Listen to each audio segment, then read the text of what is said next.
आज जालना जिल्ह्यातील माननीय जिल्हाधिकारी कार्यालय येथे येऊन जालना जिल्ह्याचे जिल्हाधिकारी यांना अंशतः अनुदानित शिक्षक बांधवांनी सामूहिक आत्मदहनाचे निवेदन आज सादर करण्यात आले। 10 ऑक्टोबर 2024 रोजी झालेल्या मंत्रिमंडळ बैठकीच्या मान्यतेने 14 ऑक्टोबर 2024 ला राज्यातील अंशतः अनुदानित 52,000 शिक्षकांना पुढचा टप्पा देण्याचा शासन निर्णय तत्कालीन मुख्यमंत्री एकनाथ शिंदे यांच्या सरकारने केला। परंतु त्यानंतर राज्यात देवेंद्रजी फडणवीस साहेब यांचं सरकार आल्यानंतर नागपूर येथील हिवाळी अधिवेशन 2024 मध्ये या शासन निर्णयाला पुरवणी मागण्यामध्ये 826 कोटी रुपयाची तरतूद होणे हे कायदेशीर दृष्ट्या बंधनकारक होते। परंतु त्या अधिवेशनात सुद्धा या राज्यातील 52,000 शिक्षकांना 826 कोटीची तरतूद झाली नाही।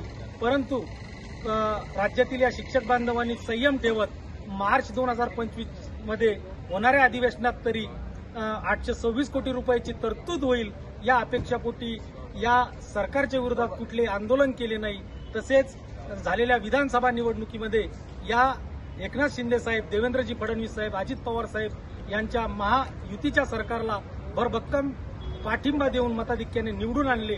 परंतु या सरकारने सत्तेत आल्यानंतर पहिल्याच अर्थसंकल्पात राज्यातील 52,000 शिक्षकांच्या तोंडाला पाणी पुसण्याचं काम केलं आहे।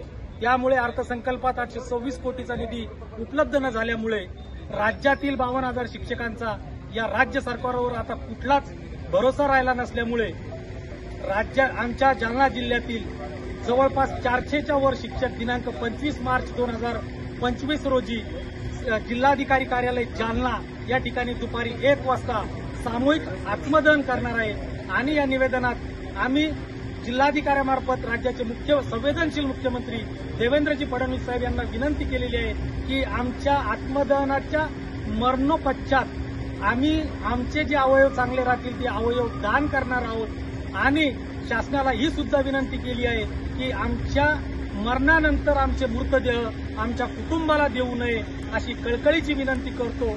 या 25 तारखेच्या आत या आंदोलनाचा गांभीर्याने सरकारने विचार करून तात्काळ या अंशतः विनाअनुदानित शिक्षकांच्या प्रश्नाला न्याय द्यावा एवढीच विनंती। धन्यवाद।